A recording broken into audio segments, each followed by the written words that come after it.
Hello, and welcome to Loredive, where we look into the lore of all of our favorite games. Today we are looking at the first set of licensed killers for the game. The Shape, the Cannibal, the Nightmare, the Pig, and the Ghostface.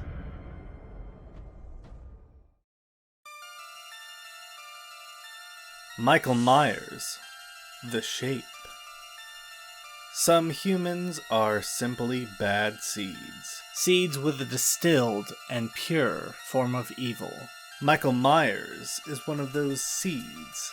One that has no issues with being a walking source of pain and death. In fact, that is exactly what he seeks. Believe it or not, though, life can be tough on those with minds filled with the determination to cause others terror. The difference is just how one goes about to solve these problems. For Michael, he has to kill to find inner peace. As he took his sister's life, his parents and the police found a silent boy dressed as a clown at the scene. When one stumbles upon a growing fire, one does not pour gasoline on it. But this was an action taken by officials that had no idea how it would shape this demon in a boy's body. Sending Michael to a mental institution was a feeble attempt to save the child. Unsuccessful therapy and nightly screams just made him more introverted and deranged. People hoped that Michael Myers would end up a parenthesis, a failure that soon were to rot away. But then he escaped. And Haddonfield learned to fear the shape of a man you can barely see.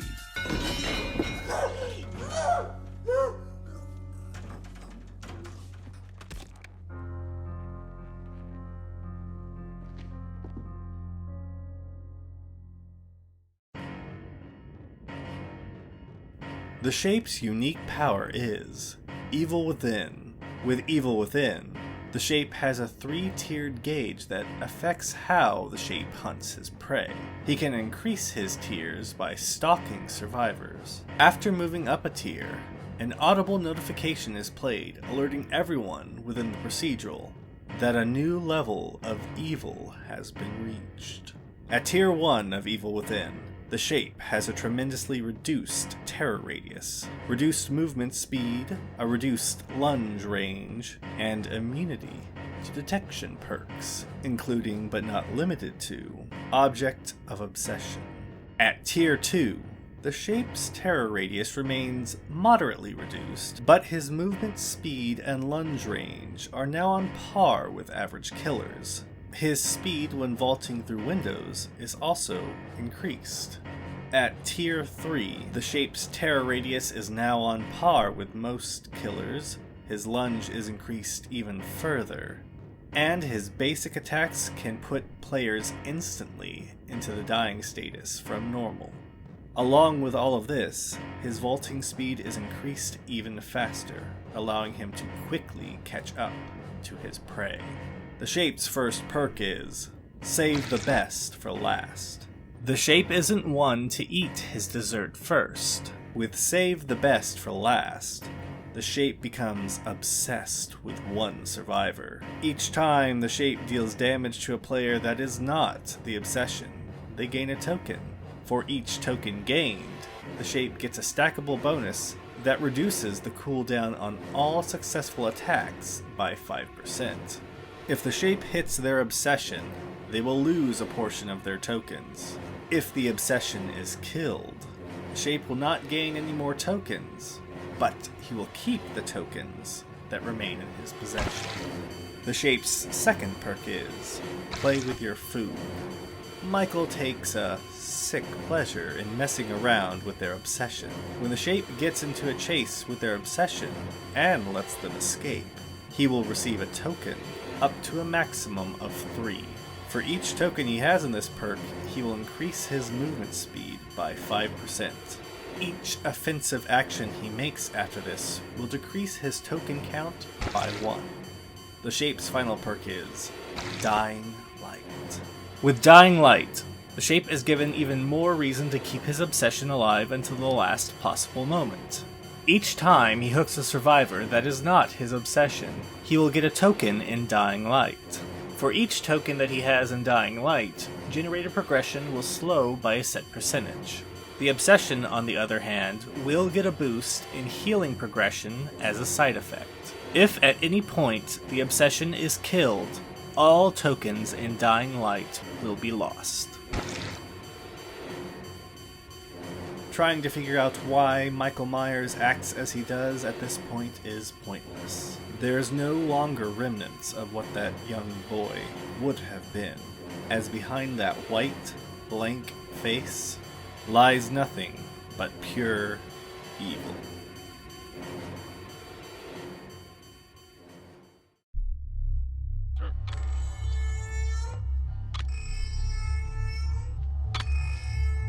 Jedediah Bubba Sawyer, the Cannibal. Whether killers perform their heinous acts by the compulsions of their diseased minds, or if they are forced into them by external pressures, has long been a matter of debate. But for one killer, nature and nurture are inextricably linked. Bubba Sawyer, also known as Leatherface, kills not from a desire to exert his will over others, to satisfy carnal urges, or even to quiet the voices in his head.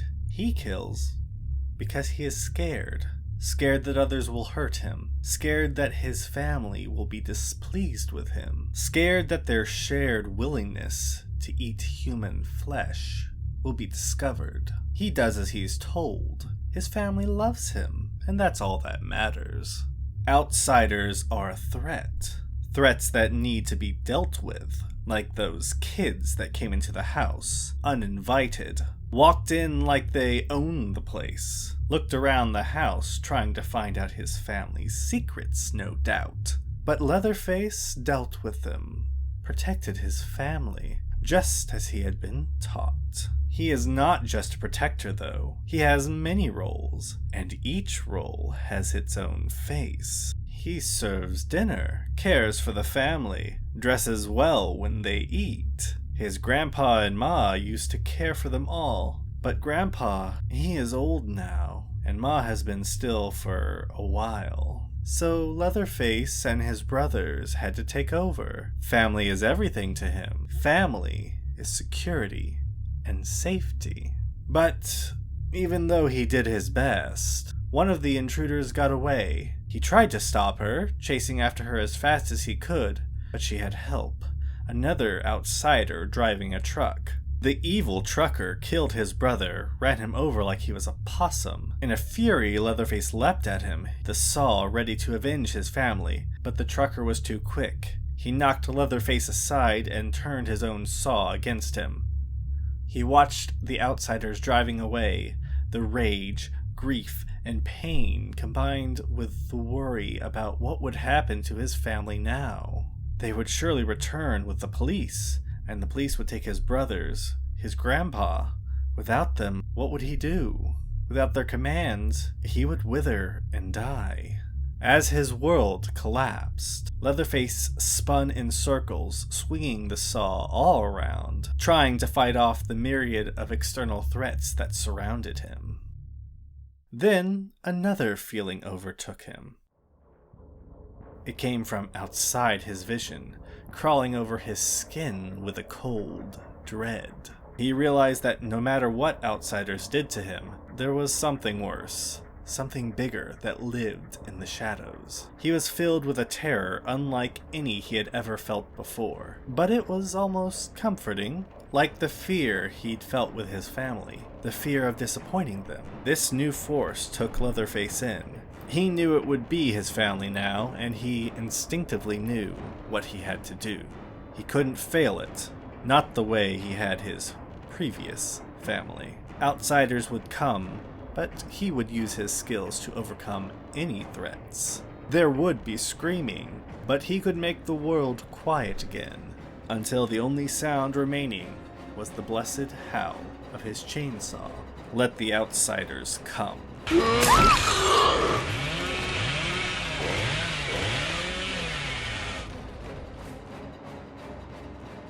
The cannibal, like the hillbilly before him, uses a hammer and a chainsaw when roaming the procedural.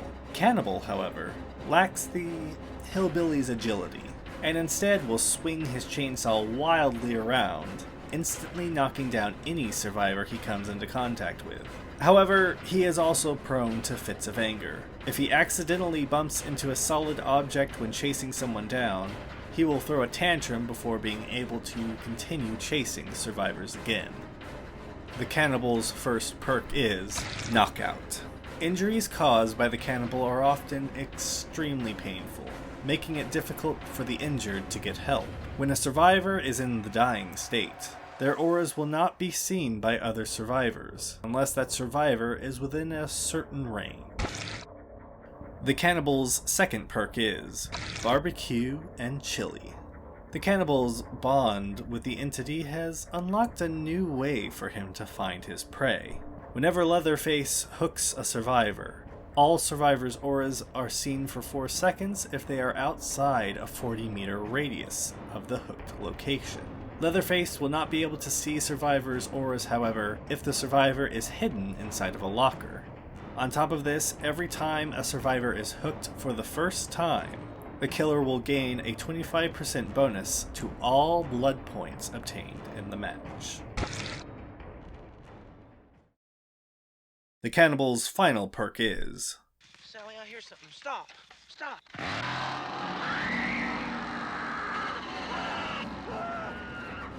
Franklin's Demise. The Cannibal prefers it when their prey doesn't have the tools to cause him too much trouble. When the Cannibal attacks a player with a basic attack, they will drop any item that they are currently holding. At higher tiers, the item will also lose a percentage of its charges every time it is dropped. If they are hit with the Cannibal's chainsaw, or anything other than a basic attack, the survivor won't drop the item that they are currently holding. Despite his murderous intent, the Cannibal is probably one of the most pitiable killers in the entity's repertoire. The entity has taken and abused a violent but simple mind, and twisted it towards his own ends, just like his true family did, so long ago.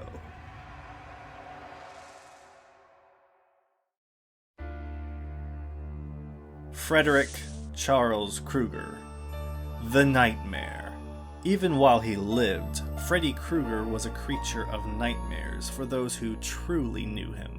Hiding behind a mask of warmth and friendliness, Freddy's actual temperament was known only to his victims. When those victims were finally heard, the parents of Springwood tracked Freddy down and took the law into their own hands. They thought that the fire had rid them of a monster that night, and that their children were finally safe. But evil as strong as his often has a way of surviving. Years passed and the horror was buried. The victims mercifully forgot. Then, somehow, Freddy returned, and dreams became nightmares once again. Freddy focused his anger on those he felt had wronged him, building up to his one true obsession, Nancy Holbrook. But he underestimated her strength and resourcefulness. Together with her friend Quentin Smith, she managed to weaken Freddy, mutilating him and leaving him for dead once more. However, death didn't want Freddy the first time he encountered it. Why would they think he would take him now? He emerged once more, consumed with vengeance. Then he turned his sights on the boy who had blocked his path to Nancy. Freddy invaded Quentin's dreams, terrorizing him night after night until his strength and defenses would be at their lowest. When the time was right, he forced the boy to return to the dark reflection of Badham Preschool. Here is where he would have his final revenge. Freddy stalked the boy through the school's halls. He took his time, savoring every moment of the hunt.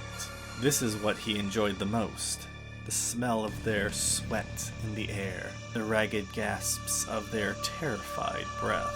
They were his to toy with. And then he found him. There was the boy, at the end of a long corridor. Freddy closed in, arms wide, claws raking the wall. their tips traced along a pipe. A shower of sparks rained on the ground and into the liquid that covered the tiled floor.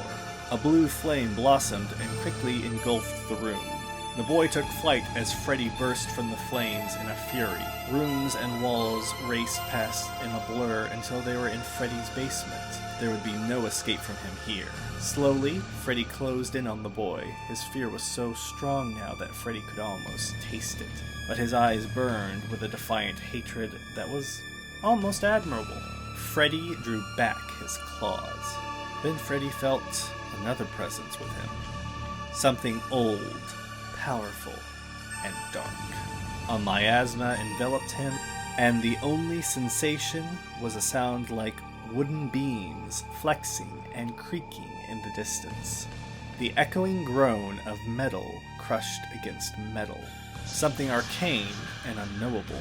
A halfway between language and pure terror. A moment of falling and spinning, and then Freddy was back in the school. But not his school. It looked the same, but it felt different. His powers were tempered in some ways and focused in others. The boy had gone, for now, but other prey walked the hallways. Some would be inconsequential, while others would become his new favorites. He didn't like having to play by the rules of others, but he would go along with this charade, for now, and until he found a way to get back at the creature that brought him here. All who came before him will fall before his claws. The entity has had a hard time balancing the nightmare out, but seems to have found a good medium in his current state. as he seems to be somewhat balanced. When a procedural begins, all survivors will have a timer attached to them. Once the timer has ended, the survivors will fall asleep. While the survivors are asleep, they can be affected by one of two completely different abilities that Freddy has. One are pools of blood. These pools of blood will slow down survivors, as well as alert the nightmare to their present location. Another are fake pallets that the nightmare can set up. If a survivor tries to drop one of these pallets, it will explode in a shower of blood, and will not affect the nightmare at all. The catch behind these abilities is that they will only affect the survivors if they are asleep. Along with these two, Freddy will have the ability to teleport to generators. When Freddy begins teleporting to a generator, it will begin to spout pools of blood. After a short delay, a blood-soaked Freddy will appear from the blood pooled on the ground.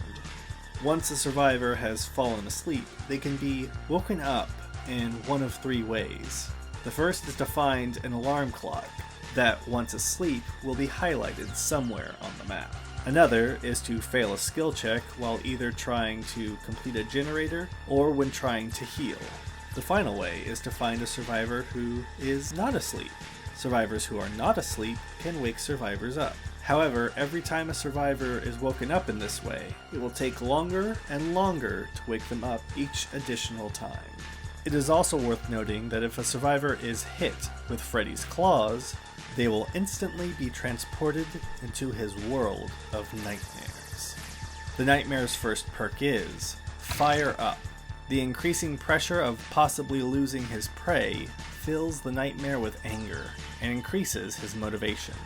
For every generator that is completed, the nightmare's speed will increase when vaulting a window, breaking a pallet or generator, and picking up or dropping survivors. This speed increase will remain for the remainder of the trial. The nightmare's second perk is Remember Me. Freddy cannot stand to be forgotten, so he will make sure that he is remembered. Remember Me will make Freddy obsessed with one survivor, and every time they hit their obsession, the amount of time it takes to open the exit gates will increase by 4 seconds, up to a cap. The catch is that the obsession will not be affected by Remember Me, and will be able to open the gates like normal.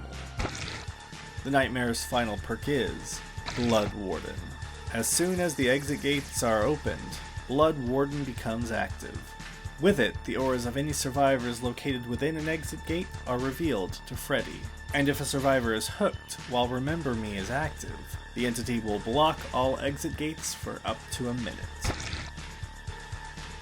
Freddy reluctantly travels through the procedurals, slashing and tearing at any survivor who is unfortunate enough to cross his path.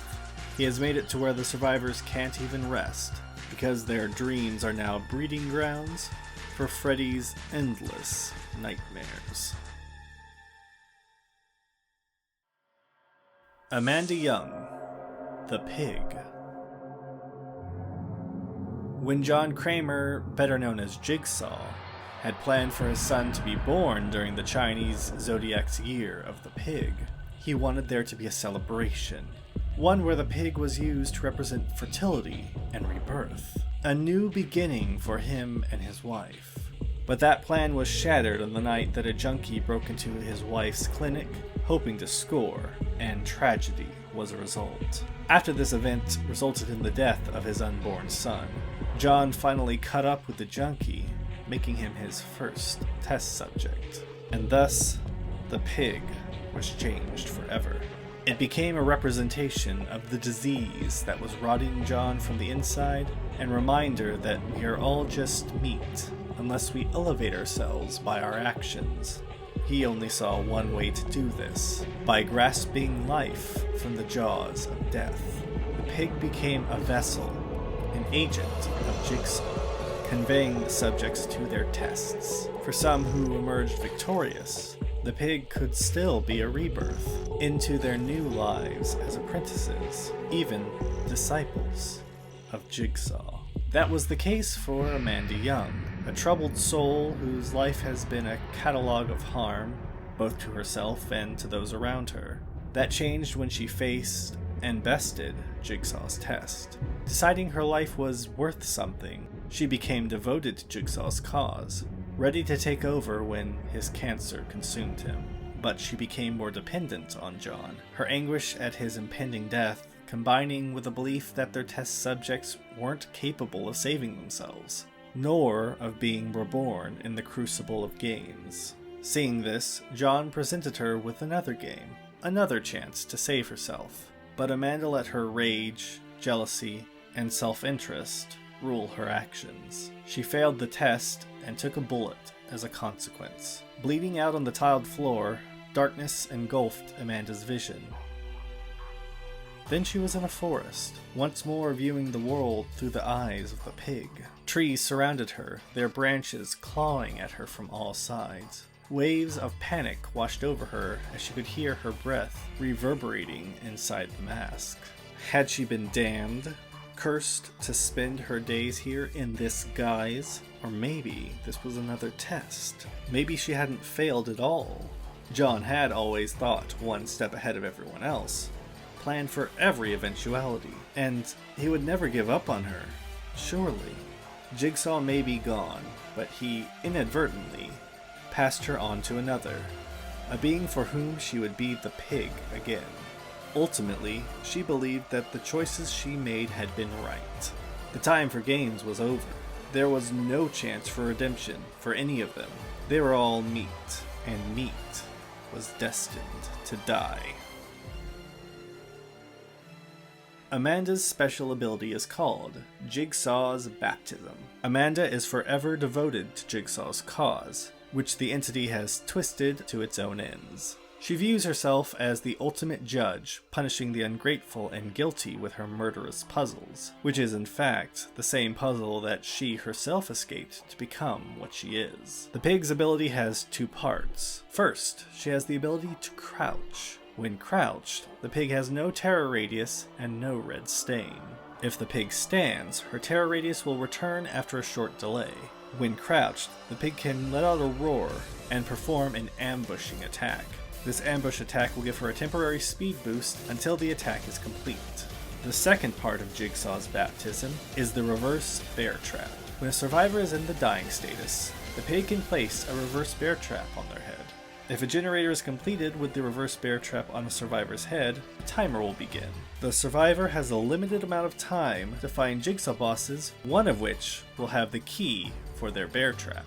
These Jigsaw boxes are scattered around the map. If they check a box, and the box is not the one that they need, then it will let out a notification for the pig that the box was checked, providing her with the survivor's current location. While the timer is active, if they get in a chase with the pig, the timer will temporarily halt until the chase is over. If the survivor fails to get the trap off their head, or if the survivor tries to leave through the exit gates while the bear trap is still on their head, it will go off, killing the survivor instantly. The pig's first perk is Hangman's Trick.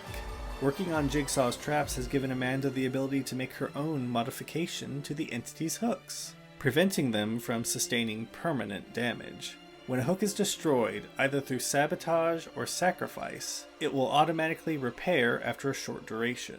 Also, if someone tries sabotaging the hooks, the pig will automatically get a notification about the tampering. There is also a unique addition for a killer that isn't the pig. When the pig teaches this perk to the trapper, the amount of time it takes for destroyed bear traps to be restored is decreased by 60 seconds. The pig's second perk is Surveillance. Along with the procedural's hooks, the pig is also quite good at tampering with the procedural's generators, while of course keeping a close eye on them. Whenever the pig damages a generator, its aura will turn white instead of red. If the regression of the generator is interrupted for any reason, the aura will turn yellow for a limited amount of time. Along with this, the pig will be able to hear noises created by generators and generator repairs by an additional 8 meters. The pig's final perk is Make Your Choice. Altruism does not necessarily make for a good survivor. If a survivor unhooks another survivor while at least 32 meters away from the pig, they will suffer from the exposed status. After Make Your Choice has been made active, the perk will go on cooldown for the duration that the survivor is, or would have been, exposed.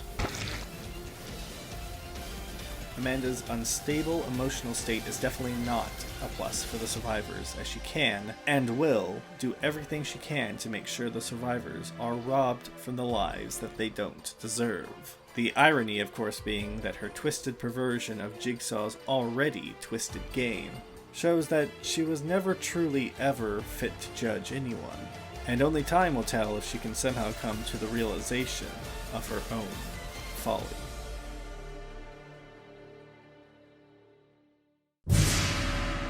Danny Johnson, Piper Shaw, Billy Loomis, Jill Roberts, Sidney Jed Prescott. Olsen, the Ghostface.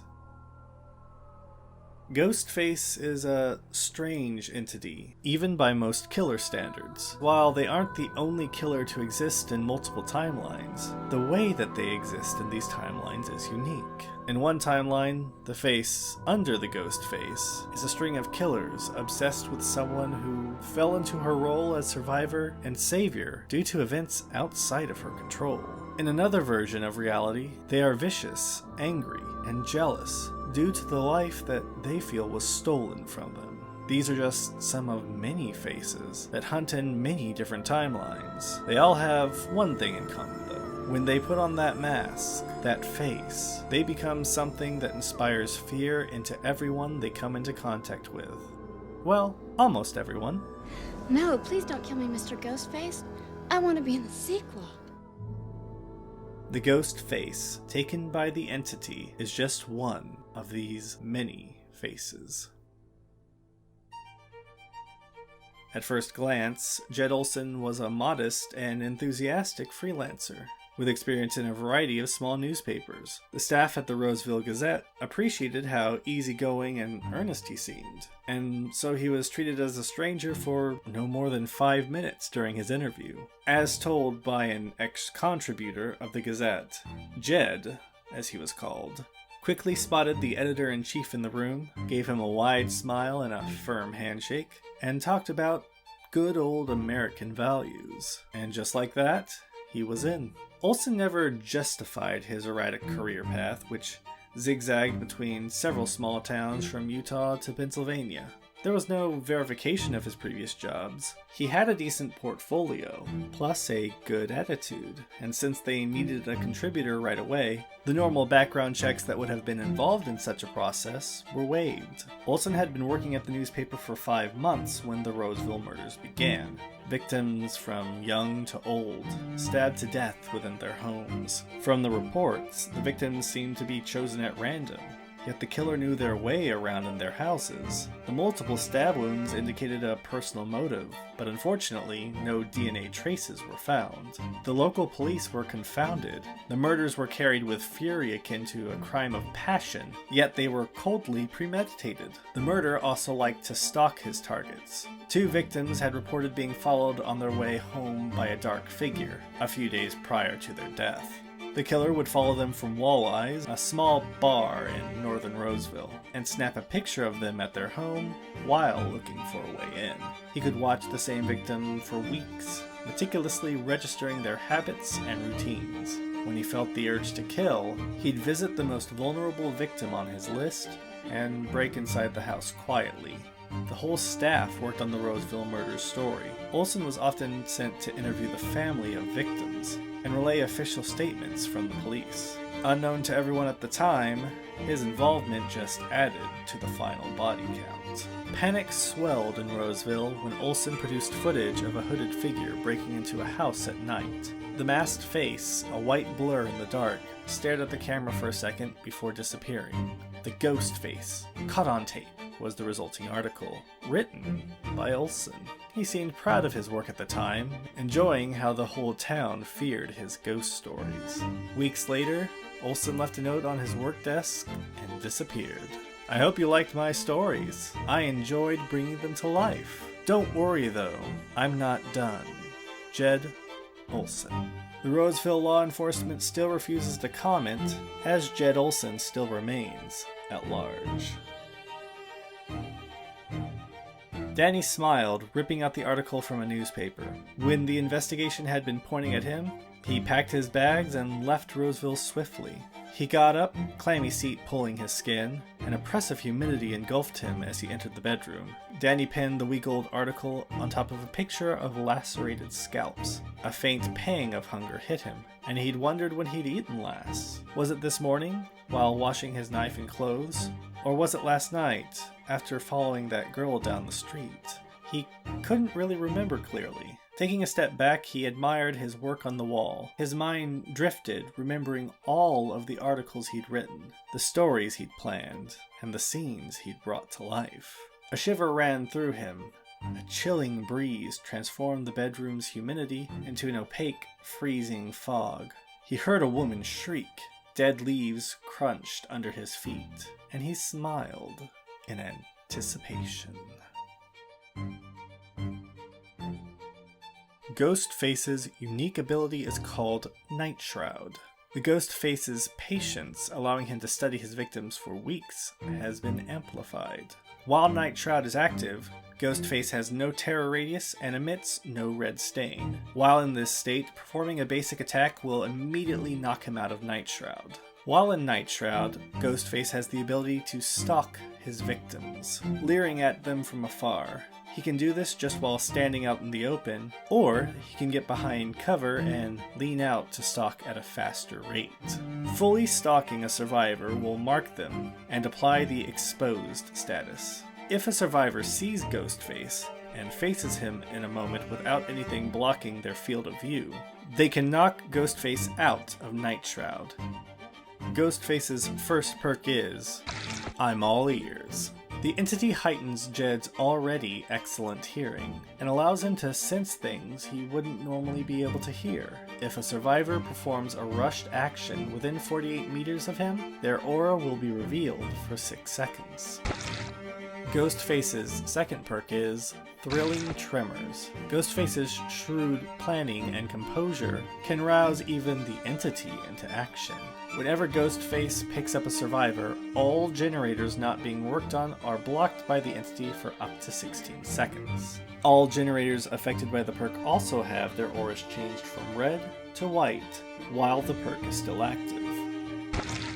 Ghostface's final perk is Furtive Chase. Ghostface likes to hunt the survivors down in a particular order, and will become more adept as everything works towards his design. Ghostface starts the trial obsessed with one survivor. Whenever he hooks the obsession, he will gain a token that will cause his terror radius to decrease by 4 meters when he's in a chase. When the obsession is saved from the hook, the savior will become the new obsession. If an obsession is successfully sacrificed, all tokens in the perk will be lost. The ghost face now stalks the grounds of the procedural, just like many faces that came before him. Without kindness, without empathy, and without restraint, he will slice and gut all survivors he comes across. So beware for those who are looking for kindness behind the killer's mask, because they won't find it.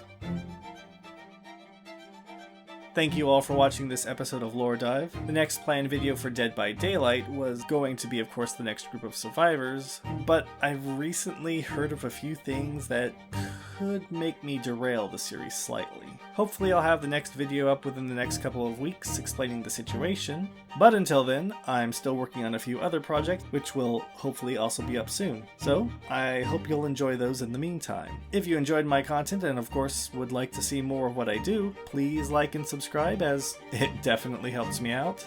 And of course, I'll see you next time.